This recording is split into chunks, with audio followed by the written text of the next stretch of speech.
Greetings, denizens of the tri-state area. Jacob Wile here. And Blue Dragon 5. Dragon, I know what we're gonna do today.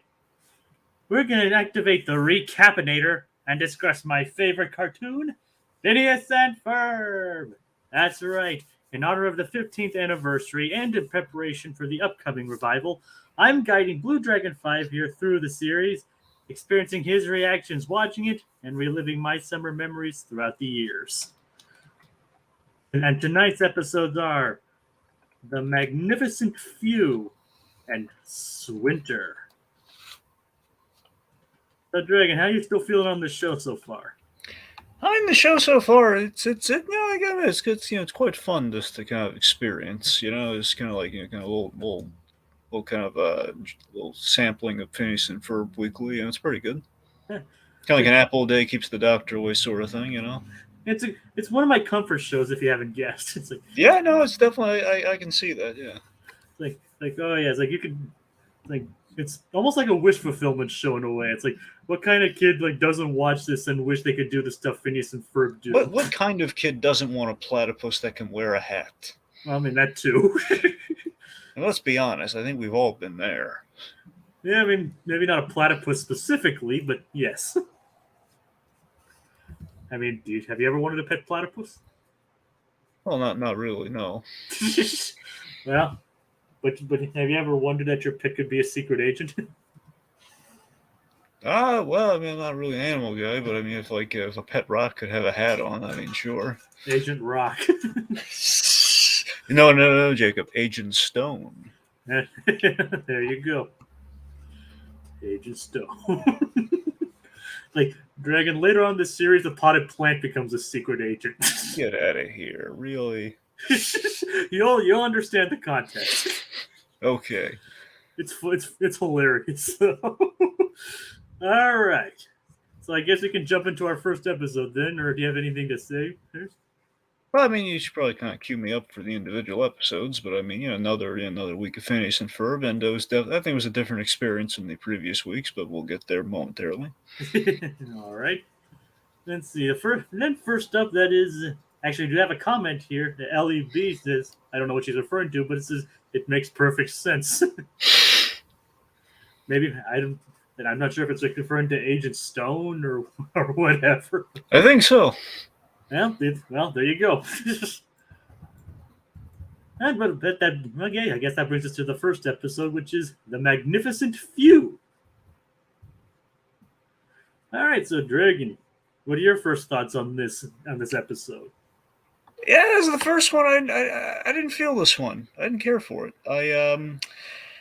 It's not that it's bad. It's just I think comparatively, this one so far, it's been the most inferior. I think just there are some story things that just aren't clicking for me on this one. It just felt. I know they're trying to get a little. It feels like they're trying to get a little ambitious with the formula, but it just feels like it's so odd because from the few that I have seen from down the line, it feels like this is kind of a springboard you need to getting there, but it just still, I don't know. I don't know if it's just because it's kind of a new sensation or if it's because, like, even comparing this to something like the Wile Pharmacist that we're going to get later, it does feel just I don't know. I'm not crazy about how our plots are intersecting, and I'm just I don't know. It feels rushed to me. The episode kind of feels rushed. It very much feels like this is an episode where, okay, guys, we got a week where we need 2 episodes. We're going to put our effort into one episode, and the other one is just like, we got to fill some time. It's going to be it's not so complicated. It's going to be kind of more of a set piece. That's kind of the vibe I get from it. I think compared to what the other ones were, it's just it feels like the first bump along the way for me. Well, that makes sense. This is when people do discuss this series. This isn't really one of the ones that people really talk about. Yeah. I mean, it's not like it's like maybe people don't really regard it as the worst episode, but it's just like one of the more not very memorable ones. Yeah, there you go. I mean, it's not like it's not an outright terrible or anything. And it even does have its still funny and good moments and everything. But again, it's not like one of the more not one of the more memorable aspects of it, especially considering the episode that it's paired with. Yeah. Which as you said, we will get to. Yeah. I mean, so I kind of share your opinion. I guess I probably have more positive opinions of it than you do. But I do honestly see, like, yeah, compared to some of the other episodes this season, yeah, it's kind of it's not as memorable. So, like, the only background information I could dig up on is like the first it aired early on in February, actually February 8th of 2018. So about Yes, Jacob, tell us why cows. I don't know why cows. because they wanted Phineas and Ferb to herd cattle. That's why. Okay, it'll be in the comments. I believe. I forget if you pointed this out. Plant through the pod plant. That's what she was referencing earlier on, I believe. Yes, it's something from season 2. Okay. It's basic. I don't know. I don't really want to spoil it because it's No, the whole it makes perfect sense thing. Yeah. I don't really want to spoil what happens in that particular moment because it's hilarious. Unless LEB wants to say something, but No. Just let's not pry. all right. So as I said, this episode first aired on February 8th, 2008. So surprisingly, 15 years and 2 days ago. So like we're kind of lining up a lot with the 15th anniversary in these early ones. Yeah, it's kind of funny how that works. Yeah. Yep. So, and of course, and the other only major development that carries on from this episode is it's the first appearance of Vanessa. Yes, I noticed that. Yeah. It's like so. And first she's introduced as Doofenshmirtz's assistant, but as the end of the episode reveals, it's like she's actually his daughter. Yep. Vanessa. Yes. Tell your mother you had fun though. Yeah. He's the one doing the embarrassing though. Oh yeah. You embarrassed me in front of her. Like, well, I'm the one who does the embarrassing. You embarrassed me in front of my daughter, Perry the Platypus. Where's my car door? Like, and Perry would just escape. Yeah, no, yeah, absolutely would, yeah. That or you have like a dramatic. Okay, here's the reboot again. Okay. I think that could be like a running gag. So far it kind of is. Like you know, this show's like developing its own running gags. Like maybe our running gags, like how to do a gritty reboot of this show. Okay, so here's the censored version of the gritty reboot. Okay, you embarrassed me in front of my daughter, Perry the Platypus. And you close the car door dramatically, and you see the hat fall down. But you know, it's not a bloody mess; just the hat falls down. I think you can draw your own conclusions. Wait, where did he go? Where did he go? The censors have taken him away from me. They've erased him from the episode. Where'd they go?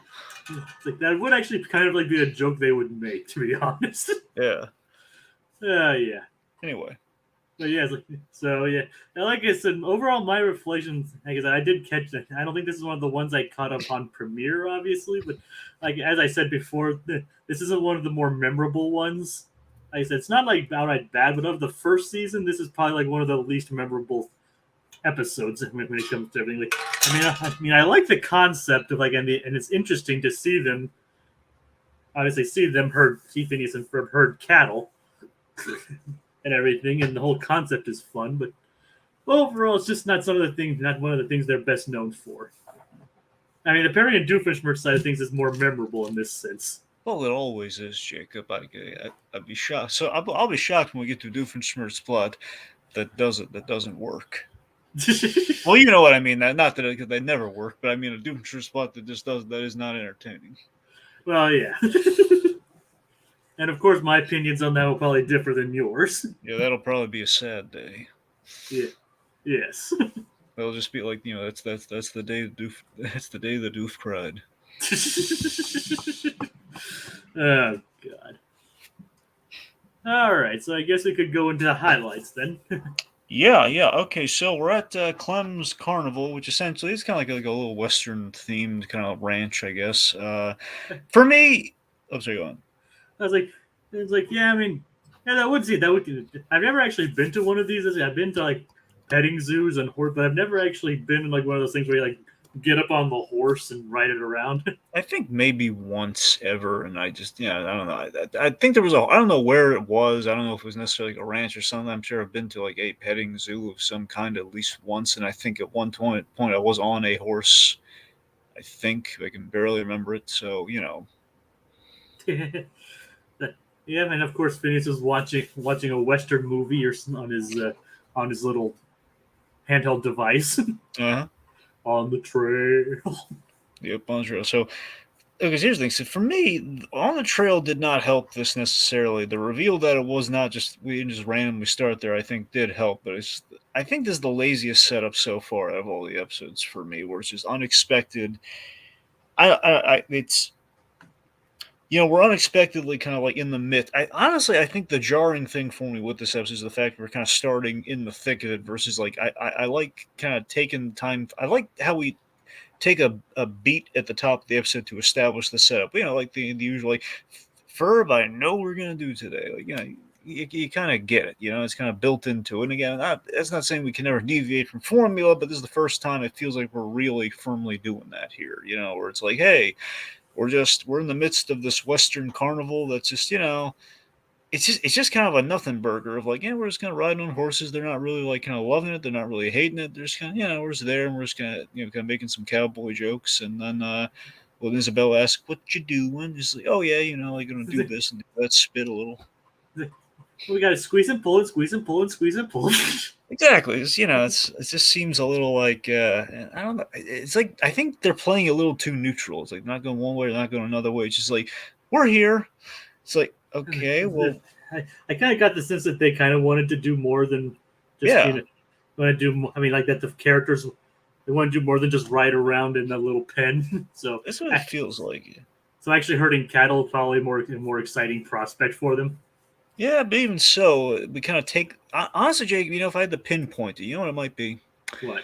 I think it's because we took the choice out of their hands. I think that's kind of what did it for me this episode. That didn't do it for me this episode. It's the fact that it's the Doofenshmirtz plot or I guess more specifically, the Doofenshmirtz Evil Incorporated plot. Oh God, well, we're going to get to the variation on that momentarily. Just put a pin in that. We're going to get to the awesome variation on that later. But it's the fact that the plot we have is kind of taken out of their hands, in which it's the termites, kind of like laying waste to everything, which causes the stampede. And they're kind of acting in response to it, and it doesn't feel usually like. It doesn't feel broad enough to be like we got to save the town. Versus okay, well, they're barely hurting them. They're just really chasing them more than they are hurting them. They're vaguely hurting them through town. I mean, Did you feel that way? Is taking the choice out of their hands, like, does that bother you at all, or it's like, I mean, honestly, it doesn't really bother me too much because some of the ideas they have, especially later on, like, aren't necessarily like reactionary to this degree or anything, but sometimes they like just do things just either.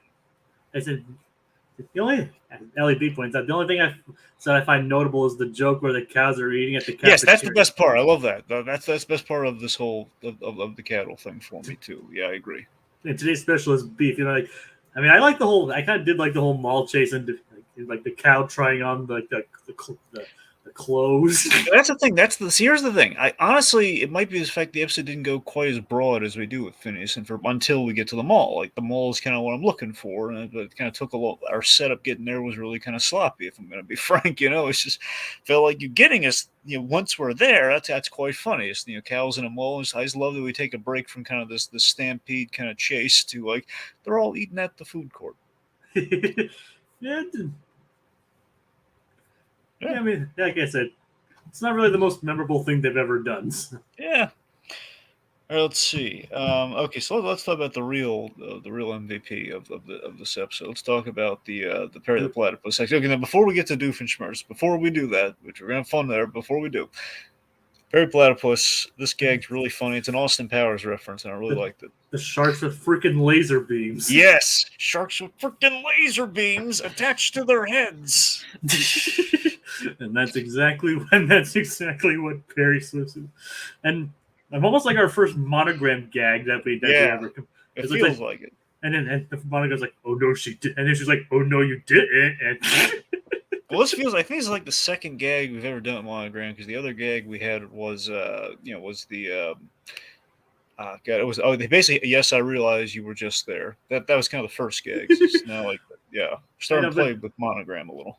Yeah, I know but this is like more straight on, like developing more of a personality than just like being apologetic. Now, here's the real question: was Candace on the phone with Monogram, not Stacy, or was Monogram pretending to be Stacy, or does Monogram have something he wants to tell us? I think you're reading too far into it. No, I know, but the gag does stand though that they're trying to parallel the two stories, like they usually do. So it's like Candace, like doing like, oh no, she didn't. So they're showing that Monogram has like similar vapid conversations offhand too. Oh no, she didn't. No, she didn't. And did you pee? And it's like I fucked off the sharks again. My bad. That cracks me up. That I find just utterly hilarious. The fact that I left the laser sharks. I left them on again, didn't I? Sorry. It's the fact this is not the first time this happened. That's great. Oh yeah, it's like it seems to be like a common occurrence, even though we do never see the sharks again, unfortunately. Jacob, I'm gonna ask the big question this week. Okay, you ready? Like LED says, like theory. Spend 1 hour discussing this. And then I think regarding the shark, she's like, "Oh yeah, I forgot about that joke. It was also funny." All right, sorry, I didn't mean to interrupt you. All right, so I'm gonna ask you the big question this week, Jacob. Okay, big question. What was Doofenshmirtz's plan? Aluminum siding. Come again. Like, use termites to have mind-controlled termites to eat all the wood in the tri-state area, so they would be forced to buy his Doofenshmirtz aluminum siding. Doofenshmirtz aluminum siding. Oh God, I love it so much. I love the aluminum. Okay, there are a number of things here that are just priceless. Okay, one, my favorite part of this whole thing. Okay, my favorite aspect of this whole entire plan.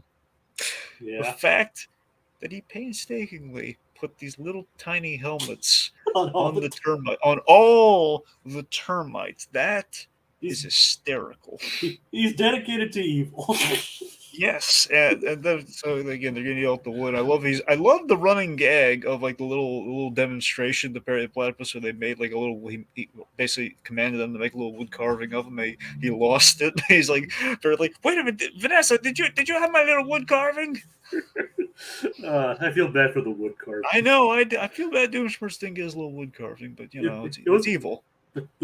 Those termites are quite good craftsmen. They are. Matt, see, if Doofenshmirtz was a good guy, think about the construction possibilities. Think of all the wood whittling he could do. Like, he'd make a fortune. Yeah, absolutely. I mean, it could. It's like the ice sculpture only lasts forever. And just they could charge like at the pier or something, man. Like, behold, my termites! They can carve anything. Yeah. So, yes, I'm pumping. So the fact is, he's going to destroy everything that's made out of wood. By the way, not everything in the city made out of wood either. And he's going to. He's just going to put up aluminum siding, which really, if you really think about it, is not going to solve the problem, because aluminum siding will be put on top of the existing house. But I guess the idea is like for the wood houses that are not a lot of, I mean, I don't know. Because there are houses that already have aluminum siding too, so I don't know where his plan. It's like he doesn't really think a lot of these things through. Yeah, point being. I mean, as demonstrated later on in this exact episode. Oh yeah. So now, Jacob, Doofenshmirtz, as we established, is not alone this episode. His assistant, Vanessa. So how did you feel, Jacob, when you were watching this for the first time? How did you feel about Vanessa's, given the way they revealed that? Because they didn't say daughter right out the bat. Like, they kind of said that at the end of the episode of this episode when she kind of exited it. Like, honestly, I don't remember if I first watched this episode, and when I first watched it, and I have no idea if she was already his daughter. That if I had already known that she was his daughter at that point, because sometimes they aired these things like crazy. Right. But but in hindsight, I mean, I guess I probably would have no, what do you know? She's his daughter. That's interesting. And he brought his daughter to his evil scheme. Yeah, it's kind of the thing with Vanessa is it seems like it's going to be kind of like a familial, not so antagonistic as usual, but kind of a familial kind of Shigo Dr. Draken thing. Yeah, it's not really. It's not even really like that. Well, I'm just saying the fact we have like an evil scientist in a lab coat, and we have a sardonic assistant in kind of a cool outfit, kind of Shigo-esque. I mean, well, yeah, when she is around, it is kind of like that. That's what I'm saying. I'd say obviously it's very different because one, she's not really making really mean, insulting comments to him. It seems, and she's not really trying to, like doesn't have like a hair trick, kind of a hair temper trigger, or she's not doesn't have glowing green hands of death. Well, trust me, she does make some snarky comments. Oh, that's all, okay. Yeah, sure, snarky comments, but I don't think she's. Which is to be fair, the thing most people remember Shigo for anyway. Yeah. Also helps that there's no will they won't they there. It helps that again there's again she's his daughter, which is kind of a very fresh dynamic to give her, and just the fact that she to take your daughter to work day for the evil scientist. And the thing is, nobody still knows that he's evil. God, it's like, tell your mother you had fun. So, from what I understand about Doomsday, honestly, the aspect I'm most fascinated to get to with this character is the fact that he is a father, and he actually seems to be a good father. Yeah, that's actually one of the things. He's actually considered. He's actually a very good dad to her. He's amicably divorced from his wife. That's what I'm so fascinated to get to with this character. It's like he's actually like tries to be a good father, and despite the fact that his parents themselves were not good parents at all. Just because I'm an evil scientist doesn't mean I can't be a good father. Where's that written, Vader? He's watching a lot of videos. Like they say, he's like one of the best cartoon dads ever. Yeah. So, also, I love the fact that he's such a cool father. Just in the glimpse that we have here, where the whole Vanessa's okay. I'm taking the I'm taking the escape pod. Oh, it's okay. Ellie B agrees with that. It's like, oh yeah, it's always interesting and entertaining when they explore that dynamic. Yeah. I'm taking the escape. It's okay. I'll take the jetpack.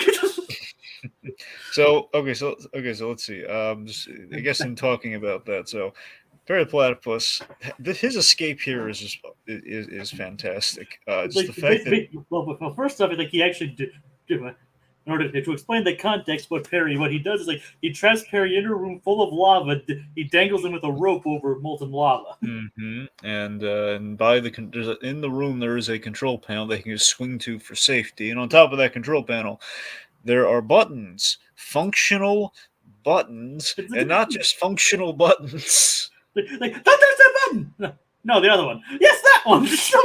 There are two buttons that say caution, and he directs him to the one he really doesn't want to press, which, of course, as always, is the self-destruct button. It's like, I'll take the jetpack. Wait, I left that in there too. And it gets even worse. Gave him a self-destruct button, gave him a jetpack, and I might as well get him an escape hatch. And there's an escape hatch. So literally, is the straight shot right out of there. Knocked out to poor planning. And yeah, this is kind of hilarious to me. Doofenshmirtz is so pathetic and so helpless. Perry Platypus can't let him die. He can't just let him the idiot left his only means of escape in the room with him.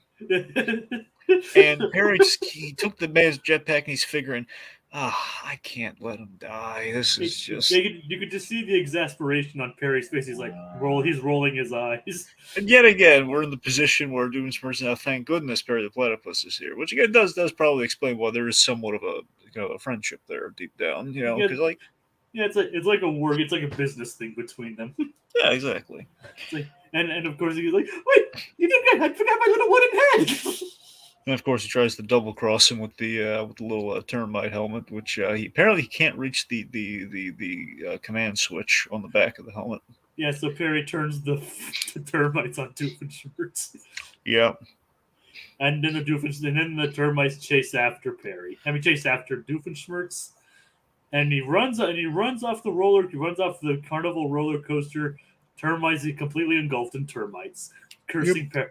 Curse you, Perry the Platypus! All right, so I guess the thing we should talk about is Candace. Yeah.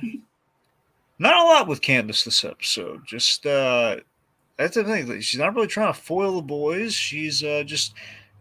Is she trying to save the day? It just seems like she's just kind of running with the cattle. It's like I think she's like trying to get them in trouble, but it's not really brought up beyond that one point where she tried to call Linda.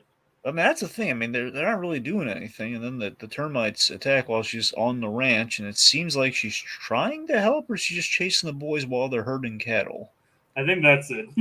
I mean, even so, it just feels like Candace. What plot? I mean, they're trying to stop people from being stampeded to death. I mean, is that really like tattle worthy?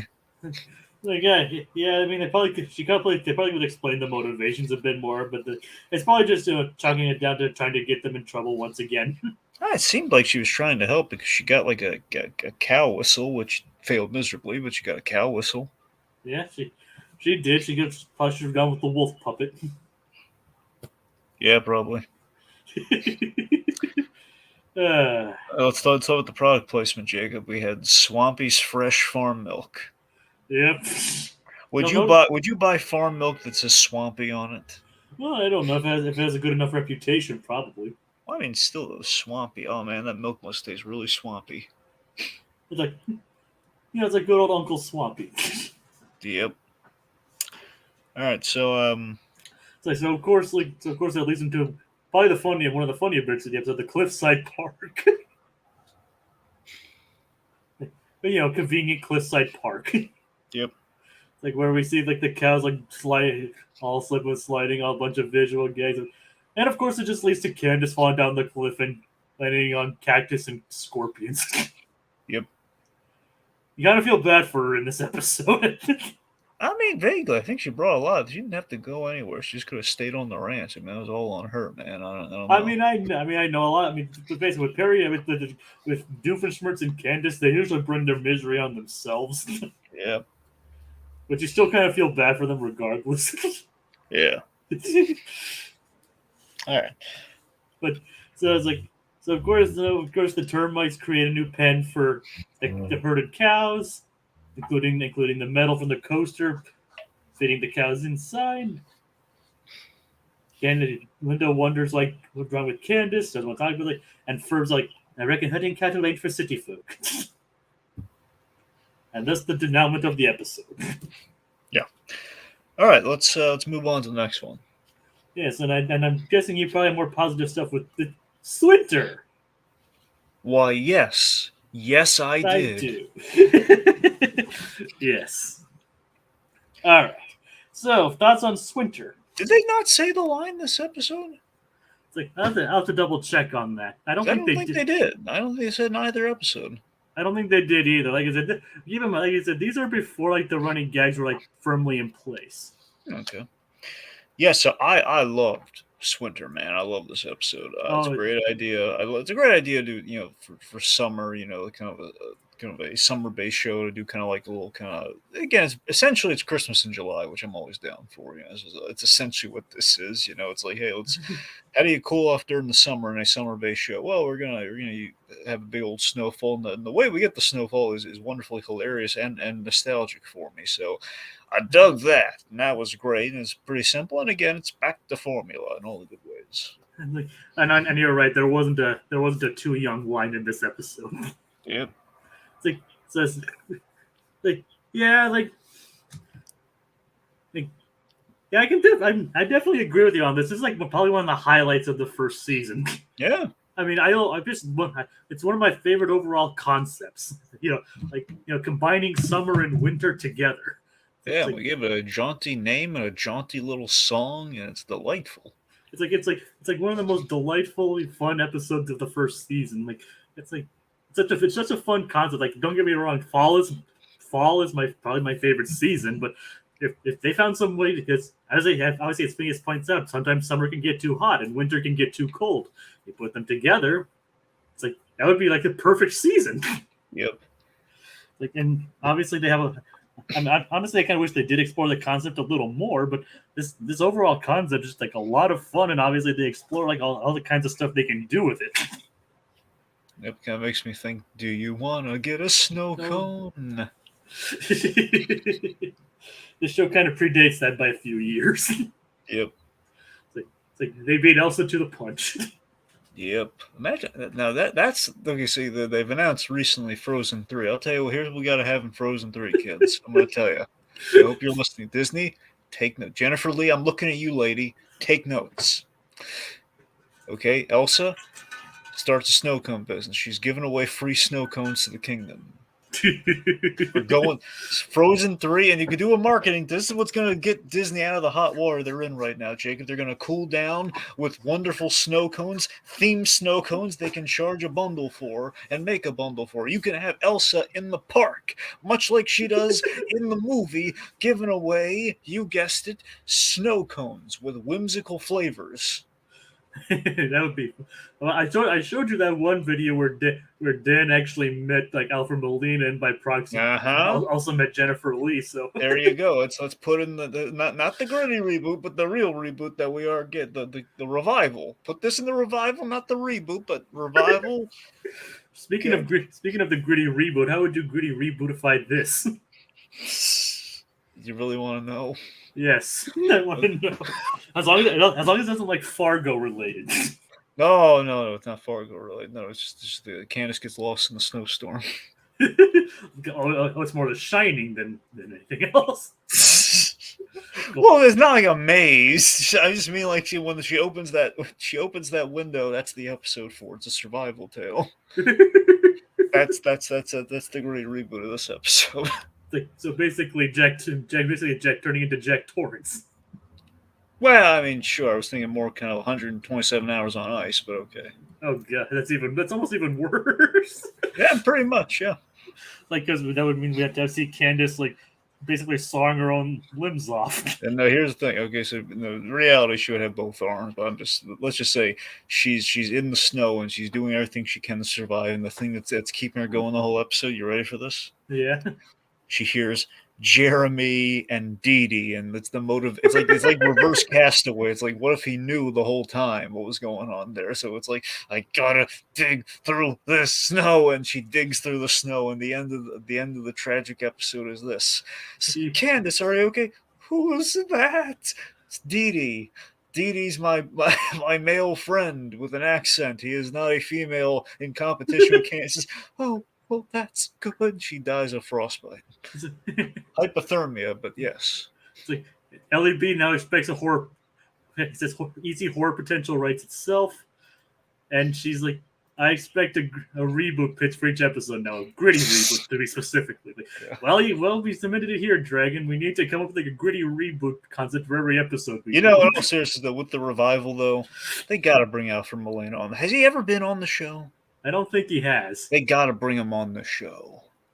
Or at least maybe for the revival. That's what I'm saying. For the revival, not the gritty root, but for the revival, bring him on for the show. It's like that would be pretty neat. Like that video I sent you, I love that video. It's one of Dan's favorite videos that I've seen. Can you imagine though for the gritty reboot? Imagine if Alfred Molina was cast as Dr. Doofenshmirtz. Oh god!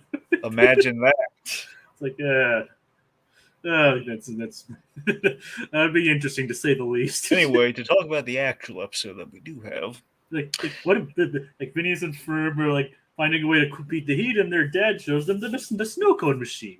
So something you Jacobs realized you skipped over was there any background at all on this one? Well, I couldn't. There's really not any background behind this, like beyond the fact that it premiered on February 9th of 2008. Well, why don't you tell them about the antique show? Well, it's the antique show. They went to the antique show. Well, still, yeah, but before that, they were talking about they mentioned the antique shop, but yeah, they are going to an antique shop. The point we established, this episode firmly established the antique shop.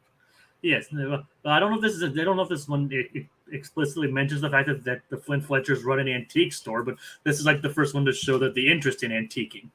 All right, okay, I don't know. I could have sworn at the top they might have mentioned I don't know, but regardless, the antiquing is introduced. So at the bare minimum, you're right. Yes. Like I said, I don't keep in mind I don't remember every bit of dialogue in the show. Right. But of course, but while they are taking stuff to the antique show, mm-hmm. Their dad introduces them to the snow cone machine. What is it you called the snow cones that we were confused by again? Like the snowballs or whatever? Oh, right, yeah, snowballs. You called them snowballs and nobody knew what you were talking about. Yeah. So I mean, I guess I guess where I hail from, you kind of snowballs are basically snow cones in a cup instead of like a little, basically instead of like the triangular kind of cone thing. Yeah. So It's a literally it's a snow cone in a cup. That's what a snowball is. It's still basically just shaved ice covered in syrup. And well, also you get a spoon. That's the difference. You get a spoon to eat it. Yeah, that sounds nice. But you're right though. It's exactly the same thing. I kind of want Dippin' Dots now. Well, Dippin' Dots is a whole different thing. We're I know. We're gonna get all sidetracked this ice cream conversation. I can just see it now. But that was another running gag that we kind of dropped from the channel for a bit. Yep. Well, again, when Ant-Man 3 comes out, it'll have a resurgence. Yep. Wait till next week, kids. It'll be there. Yep. All right. So anyway, but no. So I have some nostalgia here. So I had a snow cone maker with the Snoopy snow cone maker. Did you have the Snoopy snow cone maker? Unfortunately, no. I only have the Charlie Brown Christmas tree. I also have that. I love that I love they still make the Snoopy snow cone maker. You can buy it on Amazon now if you wanted to. It's like $26. But yeah, I just love they're still making this thing. It is not gone away since the 50s, and I dig that. Oh, nice. It looks the same too. It's the same. It's a Snoopy's doghouse and like a white thing. And you have they give you a little shovel, and you do the. I forget. I don't know if they give you the. I have to assume they give you the flavor stuff. Otherwise, what's the point? But but yeah, kind of funny all this Peanuts talk considering what's coming up. Oh yeah, no, for sure, yeah. Anyway, yes. So, Point the father gives him a snow cone maker. His name is Lawrence. Lawrence gives him a snow cone maker, and yes, so this is kind of a miracle exception of the episode. Like, what if they could produce a crazy amount of snowfall from the snow cone maker, and then basically keep it cold with air conditioners and fans and stuff. Like, snow in July. That's it. I know what we're gonna do today. Bingo. And there's the spark of inspiration. Yes. So of course Phineas. So it's like Phineas and Ferb are probably the only kids that would like make the connections like a snow cone and turn it into a whole season. Yep. But we love them all the more for it. Yeah. It's like so of course they come up with the idea like we're gonna need a lot more ice. So they basically hook up a bunch of machines and then the snow starts piling up. Oh yeah. But first, we get to see Perry again. We get to see Perry being introduced to Doofenshmirtz's plan. Yes. Jacob, what is Doofenshmirtz's plan this time? Well, and I just think it's kind of funny how Perry was like just instead of taking notes, was just doodling Monogram's face. Yeah. You can tell that even now that Perry doesn't even take his job all that seriously sometimes. But to answer your question, Doofenshmirtz's plan, he just bought 18,000 laser pointers in order to melt chocolate. 18,000 laser pointers and a big magnifying glass for the express purpose of melting the world's largest chocolate bar. And basically his popularity has hit an all-time low. Literally because he wants people to like him because he'll have chocolate in the shape of himself. I know. It's like the most delectable confection in the tri-state area. Just God, I love it. I don't know if you noticed one of the ingredients, but fish. Yeah, I know. I noticed. Yeah. I mean, honestly, that's not all too surprising. It seems like this plan is doomed to backfire on him, right? It just seems like had he succeeded, it would not have gone his way. Now, do you? Now, we saw a demonstration on a chocolate shop. Now, Jay, why don't you tell me something? Does Isabella's mom work at a chocolate shop? No, she actually works at a restaurant. Okay. Because I was wondering, because Isabel has that gag at the end where she says her mom made hot chocolate, which made me wonder. Wait a minute. I think that's just a coincidence. Yeah, no, you're probably right. But it does make. I'm just saying, given the hot chocolate focus of the episode. I mean, yeah, it does. I mean, yeah, that is an interesting connection. But no, her mom does not work at does not make chocolate or anything like that. She actually works at like a Mexican Jewish restaurant. Yeah, no, it's okay, cool. I don't know if that's established until later on. Well, they haven't said. We just met her last episode, so we don't really know what she does or anything. We just know she's kind of a Hispanic Jewish descent. Yeah, Mexican Jewish to be. Yeah, well, yeah, sorry, yes. So people. This is not one of the things the show gets credit for. There's actually quite a bit of diversity in this show. Yeah, we haven't even got the old Baljeet yet. I appreciate the deep lore analysis in these podcasts. Yeah. we're talking about all the lore. Oh man, I'll tell you, man. If you think this is something, you should watch Anime Batcave. You see how deep we got on that one. Yeah, there's probably a lot more to go into on that show. That one we went literally beat by beat for 20-minute episodes that went on for hours. So It's kind of fun just to get these out. Get these Yeah. out. I mean, not that it makes it any lesser of a podcast or anything, of course. So basically, essentially, Swinter is Christmas in July. Essentially, it's more like winter in July. Well, I know it's winter. I'm just saying it's the same principle. Only but it's kind of like a jaunty kind of. It's more like it's like a ski lodge in the summer. It's essentially what It's like a ski town. It's like yep, and of course the song is obviously. Of course, the song is like one of the greats. I love the song. The song's great. It's so darn jaunty, and I love that we bring up Wummer as the alternate time. Then we call that back later with Lawrence, and that's great. Would it be called Wummer?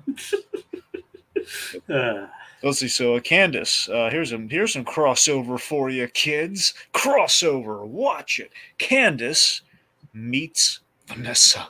And it's the first time she meets Vanessa. Yes, it does not make a great impression. Not a bad impression, but just kind of like a little nebbishy impression, He's like, oh, my brothers are driving me crazy. He's like, you try hanging out with my dad sometime.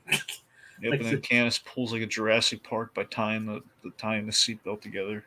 Yeah, but it doesn't turn out so well though. Nope, she can't get off, and then kind of like interfere in Jeremy's seeming love life. It's like she sees him hang out with the groundbreaking story moment. Yeah. Anyway. So it's like she fears that he's like seeing this Dee Dee person. So Dee Dee, get out of my show! And of course that leads to all kinds of shenanigans, and obviously after the whole ski lift debacle, you get to see the Doofenshmirtz Evil Incorporated again. Doofenshmirtz Evil Incorporated. So what's even better about Doofenshmirtz Evil Incorporated this time? It's the fact that he has all these signs up. The secret hideout. The most obvious trap you've ever seen in your life. It's like neon signs, like Doofenshmirtz secret hideout. Do not enter.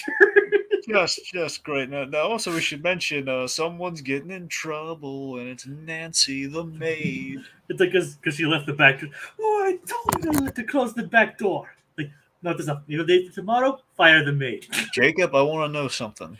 Yeah. Does Nancy keep her job? Like, we never see Nancy at all. She didn't keep her job. No. Well, she kind of brought on herself for leaving that back door unlocked. So again, Doofenshmirtz follows through. I'm going to give him points there. He follows through. Like I don't think she's ever mentioned again. Yeah, I mean, man, do you think he killed her? Probably not. Only in the no, he's actually a cool guy. Only in the gritty reboot. and because she was blackmailing him to keep him more sympathetic. Wouldn't you want to see Doofenshmirtz go shopping for sharks with freaking laser beams on their head? Wouldn't you just want to see him go shopping for that? It's like, where does Monogram get those sharks? Like, I don't know. Maybe they're trained agents. I don't think they're that trained. I mean, they weren't wearing hats, but they did have laser beams on their heads, though. Yeah, but maybe there's not enough room for the hat. Yeah, what's the point though? They need the hat. Yeah, that is true. I'm saying you're gonna put a laser beam on there. You might as well find a way to adhere a hat. Yeah, I mean they don't. Yeah, because as we all know, they put a hat on the Kevin Feige bot in She-Hulk. They can find a way to put a hat on a laser beam. Well, as we all know, it's the hat that makes it a secret agent. So yeah, it's the hat that brings agency, my friend. Yep, you have to earn that hat. You gotta earn that hat. Maybe they haven't earned their hat yet. See, it's the band of the hat that really bands us all together in a united front, in a united cause to bring espionage to the world under their nose, out of sight. The agents of Auka. Yes. Which I've already talked to you about that in a Night of the Living Pharmacist that we did. And someone playing kind of a Canadian anthem behind all that. Okay, so the Canadian agency without a cool acronym. Yeah. Okay, so So again, the death trap is great. I love this death trap, and I love everything about it. I love Like, when what about the fact that like the piano, the ominous piano, it's the fact that the guy's still playing the piano while it's suspended in midair. God. So Barry shows up and he gets like this quick hardening like melted chocolate on him. And I love that Doofenshmirtz takes a beat just to clarify. Oh no, it's not what you think. Yeah, it's not mud or anything else. Thank goodness. I do like they clarified that just to kind of make sure no one's thinking anything. It's like Yeah. it's like quick hardening chocolate. Yeah. It's like so he introduces him to his newest invention, the Meltinator 5000. Okay, I love the design of this thing so much. It is the coolest. I think it's the coolest inator yet. Oh my god, I love it. I love it. It's like this big magnifying glass, and you see the 18,000 laser pointers. Looks great. It's like I know you're a sucker for gadgets. Of Yes, course. it is a really well designed gadget. Look at that thing. It's like gadgets and machines like that. That's like right up your alley. And we have like the hardening silly string stuff. It's like, and if not to mention like the laser beam that it fires and melts the chocolate and the sign that the shop's on. Exactly. It's like it's definitely effective. Like, Yep. It's like, and I did think of something for the Gritty reboot if you want to hear it. But okay, go on. Okay, so in the episode itself, a great idea that we do have, we kind of play like I think there's some shades of Megamind here, where we do play with the fact that Doofenshmirtz needs someone to monologue off of. So like the fact that he's telling, I love the notion that he tells Perry the Platypus his plan, and because he is in hardened chocolate, he can't respond, so he can't get it back and forth going, which drives him nuts. So you get a sense he wants to break him out of things so he get a response and then hit the button. But so it's the fact like you're really not going to escape there. So it's very good. It's a little Megamind-esque, a little kind of like Batman Joker to a degree. They kind of needs the feedback. So here's the Gritty reboot. And keep in mind, this show actually predated Megamind by several years. I know for sure. I'm just saying. Well, I'm saying it's like a time tested thing, like Batman and Joker as well. Yeah. And obviously, Batman and Joker predates this by like 70 years. Yeah, sure. So, here's the thing: Gritty reboot. Yeah. You take it to the heady next level where Doofenshmirtz, much like Megamind, only more lethal, he actually succeeded. He melted him in chocolate, but Perry's not responding because he's dead. He's been turned into chocolate. He's melted on the inside. He's a goner. It's like the chocolate suffocated him. Well, yeah, either the chocolate suffocated him or like third-degree burns, and he's like fried on the inside. However you want to read that. Point being, the platypus is beep. The platypus is dead, Gonski. His hats are much like Freakazoid. His hats are chocolate coated, but but not in a good way. His brain is chocolate coated. Yeah. It's like yeah, and the Gritty reboot, it's like it just resets itself every single time, and everybody's just perfectly fine. No. Okay, here's where the Gritty reboot takes a really dark turn. You ready for this? Oh God, yes. Doofenshmirtz was driven mad by what he did here. He killed his arch nemesis very early into the reboot. So what he did is he engineered it. So he basically built the next Perry the Platypus. He found a platypus. He went through a whole bunch of them, giving them hats, and just waited until one came to life. It's kind of funny because like actually goes against like one of the later running gags of this actual show. Like where exactly because where Perry can just lose his hat and he doesn't realize it's Perry at all. So that's what I'm saying. So Doofenshmirtz, in this Gritty reboot, he's been playing along the whole time with that. It's a gag to preserve the lie. Yeah, it's like it's like, oh, Perry the Platypus, and deep down he's like weeping, like, oh, I killed Perry the Platypus. I feel so bad. Oh, how can I do it? I killed him. Oh, I'm gonna slap him. I can't tell Vanessa this.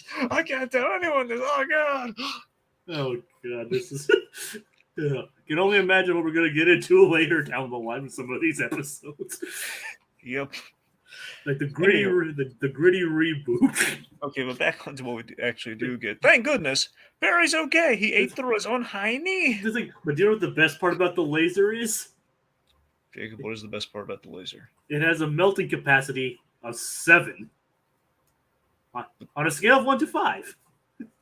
Ooh. So that's a high number. I know that. Yeah, it's great. Yeah. You gotta admit that it's pretty impressive to have a melting capacity of 7 out of 5. That's over 120%. You know, I did have there's one gripe I do have with this episode when you think about it. Yeah. You would imagine the heating laser would be responsible for the mountain, for the whole Swinter melting, wouldn't you? I mean, you'd think, but that's probably just like a way to mess with the expectations. I mean, I guess, but doesn't it feel like that thing melted awfully fast when we caused a power outage because of the thing instead of like a random laser blast, hitting it? It's like, yeah, I mean, that is.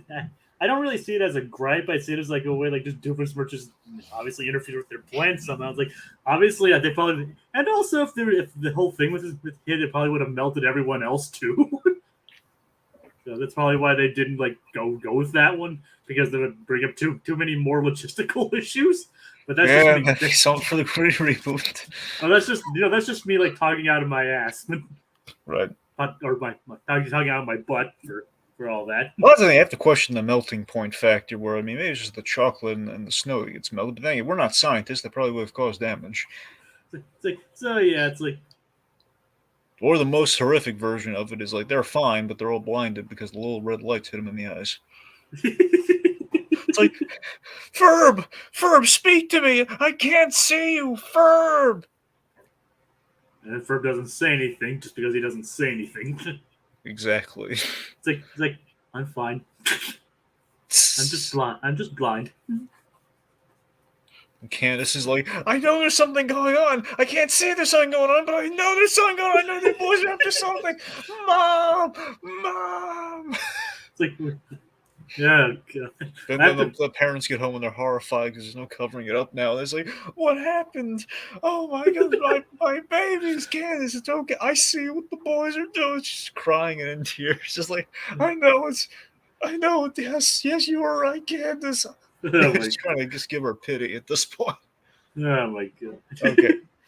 Sorry, we're derailing majorly on this, and we got to rein it back. I'm sorry. Point being, the gritty reboots are fun. Anyway, I actually need to put that in my notes so we know to do it eventually.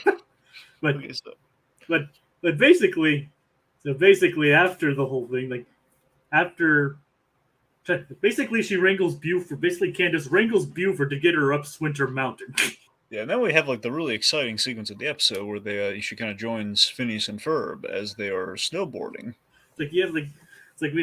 After trying to get hold of Jeremy again, but failing because of the ice and landing in an ice hole. And this one's scrawny, throw it back. Rude, by the way. Well, I mean, yeah. Yeah. So her anger melts the ice that she's in. Yeah, because she sees Jeremy and Dee Dee go by. Yeah. So she runs into her brothers. Well, they run into her more accurately on their skateboard. Snowboard, right? Yeah.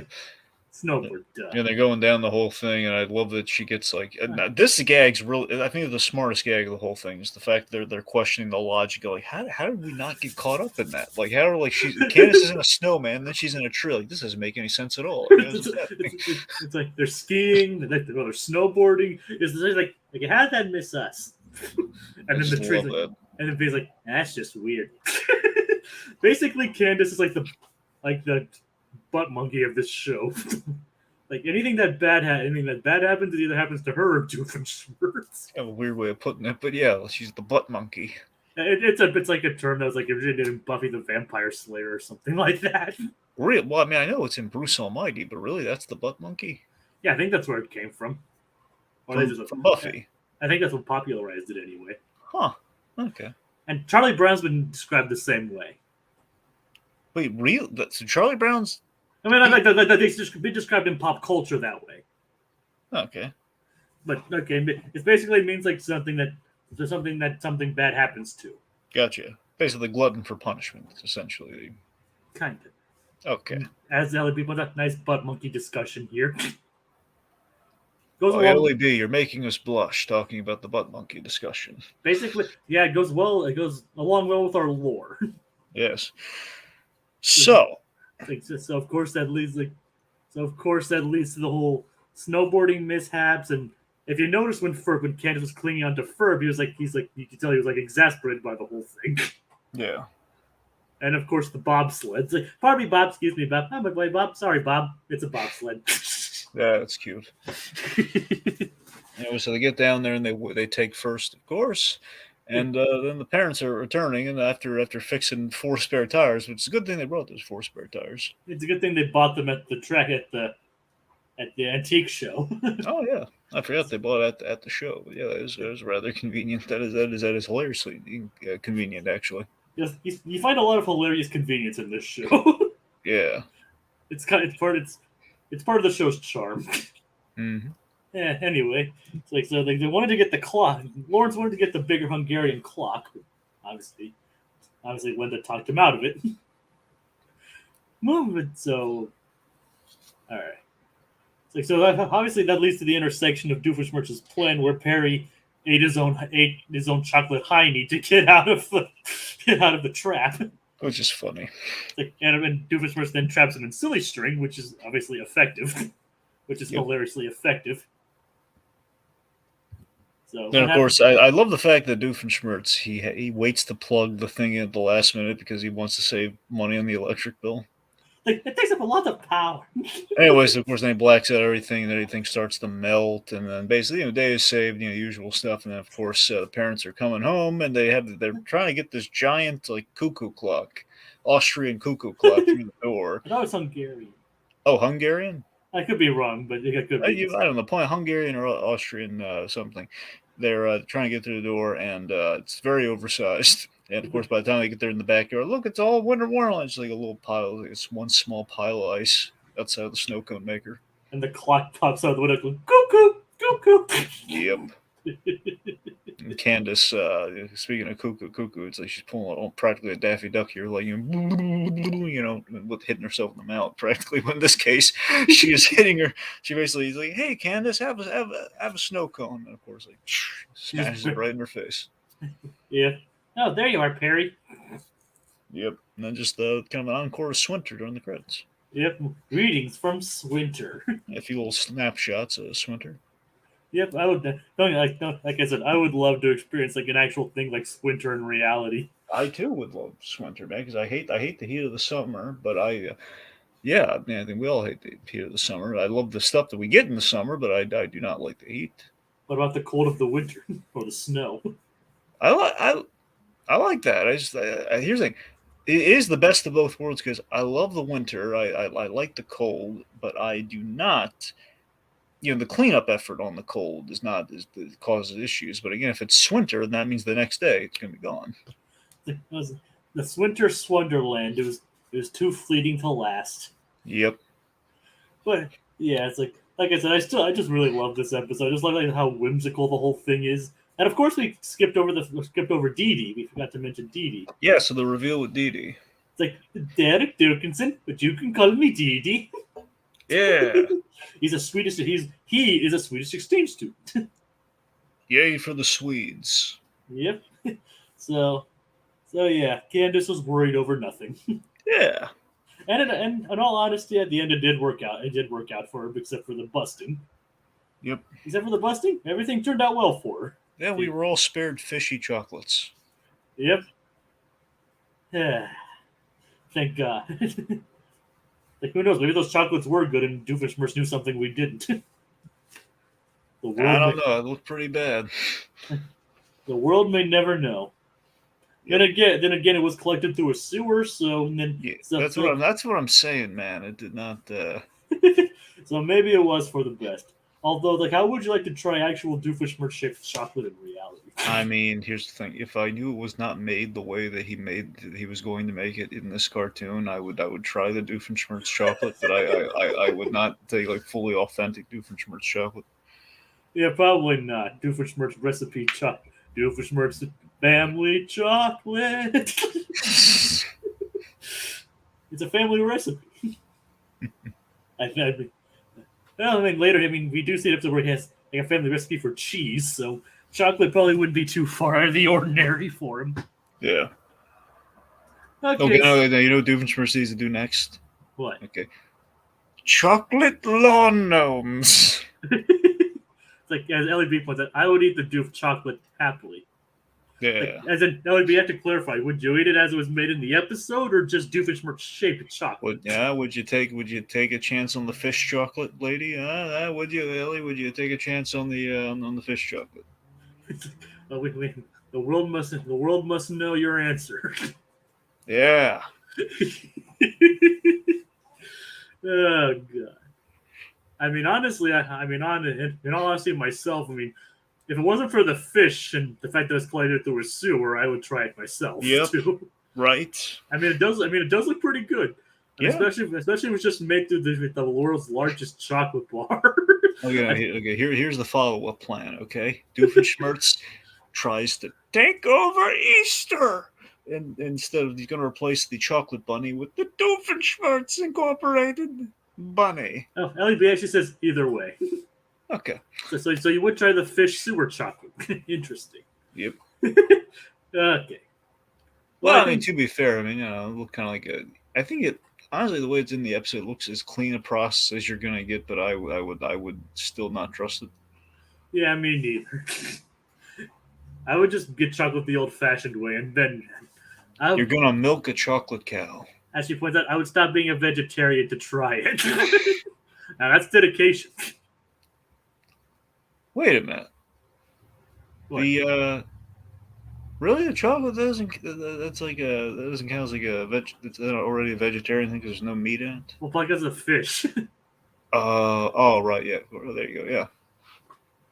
Well, there you go. Probably because it involves fish. Okay.